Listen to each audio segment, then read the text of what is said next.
Welcome to the Banker Lamp. Please enjoy the video. You start by removing the emergency key and splitting the shell right away. Use a slim flat screwdriver or plastic pry tool and work along the seam to avoid stripping plastic.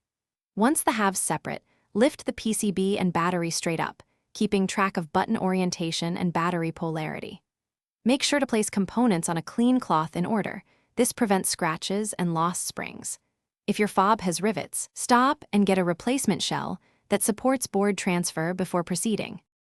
Now you transfer the rubber keypad, metal contacts, and any tiny springs into the new shell, matching their original order so buttons register correctly.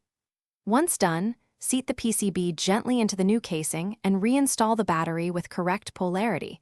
This is why you noted orientation. Make sure each button lines up in its cutout. Misalignment prevents reliable presses. If any clips are damaged, swap them or secure with a tiny drop of plastic-safe adhesive. Do not glue To finish, align the two shell halves and press firmly until you hear snaps around the perimeter. Make sure the emergency key slides smoothly.